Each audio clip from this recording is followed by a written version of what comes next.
ناظرین کرام، آج ہم شیر میسور ٹیپو سلطان شہید رحمۃ اللہ تعالی علیہ کی بارگاہ میں حاضر آئے ہیں۔ ٹیپو صرف میسور کے سلطان ہی نہیں بلکہ ہندوستان کی غیرت، مسلمانوں کی شان اور ظلم کے خلاف ڈٹ جانے والی ایک چٹان کا نام ٹیپو سلطان ہے۔ ہی ہم مرکزی دروازے سے اندر داخل ہوتے ہیں تو سب سے پہلی ہماری نظر گنبد پر پڑتی ہے، پھر دائیں بائیں خوبصورت گارڈن پر پڑتی ہے۔ یہاں ہماری ملاقات ہندوستان کی علمی و روحانی مشہور و معروف شخصیت حضرت علامہ مولانا عالم باعمل ماہر عملیات ڈاکٹر محمد فاضل رضوی خلیفہ حضور تاج الشریعہ و تحسین ملت و گلزار ملت سے ہوئی، اور ذہن نشیں کر لیں کہ ہندوستان کی آزادی کے لیے بہادر سپاہیوں میں سب سے پہلے لڑنے والے حضرت ٹیپو سلطان شہید ہیں۔ ایک ایسے شیر ہیں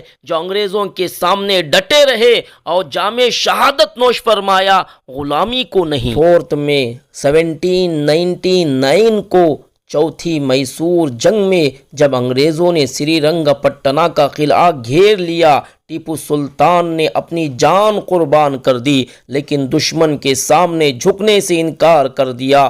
ان کا مشہور قول آج بھی سنہرے حروف میں لکھا جاتا ہے، شیر کی ایک دن کی زندگی گیدڑ کے 100 سالہ زندگی سے بہتر ہے۔ ہم تو شاہی گنبد نقش و نگار کو بغور دیکھتے ہیں، کیا ہم جانتے ہیں کہ شاہی گنبد کس نے تعمیر کروائی؟ نہیں تو بغور سماعت فرمائے محب وطن حضرت ٹیپو سلطان شہید نے اپنے والد حیدر علی اور والدہ فاطمہ بیگم کی یاد میں شاہی گنبد تعمیر کروائی ہے، اور آپ کی شہادت کے بعد اسی مقبرے میں آپ کو بھی دفن کیا گیا ہے۔ فن تعمیر یہ مقبرہ اسلامی طرز تعمیر کی عمدہ مثال ہے۔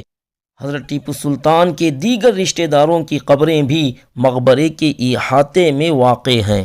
یہاں ایک مسجد ہے، اس مسجد کا نام کیا ہے اور اس مسجد کی تعمیر کس نے کروائی ہے؟ اس مسجد کا نام مسجد اقصی اور اس مسجد کی تعمیر حضرت ٹیپو سلطان شہید نے کروائی ہے۔ ٹیپو سلطان ایک دیندار مسلمان اور محب وطن تھے، وہ قرآن و سنت پر عمل کرنے والے اور اسلامی اقدار کے علم بردار تھے۔ آپ کو یہ ویڈیو پسند آئی تو لائک، شیئر اور سبسکرائب کرنا نہ بھولیں۔ جزاک اللہ۔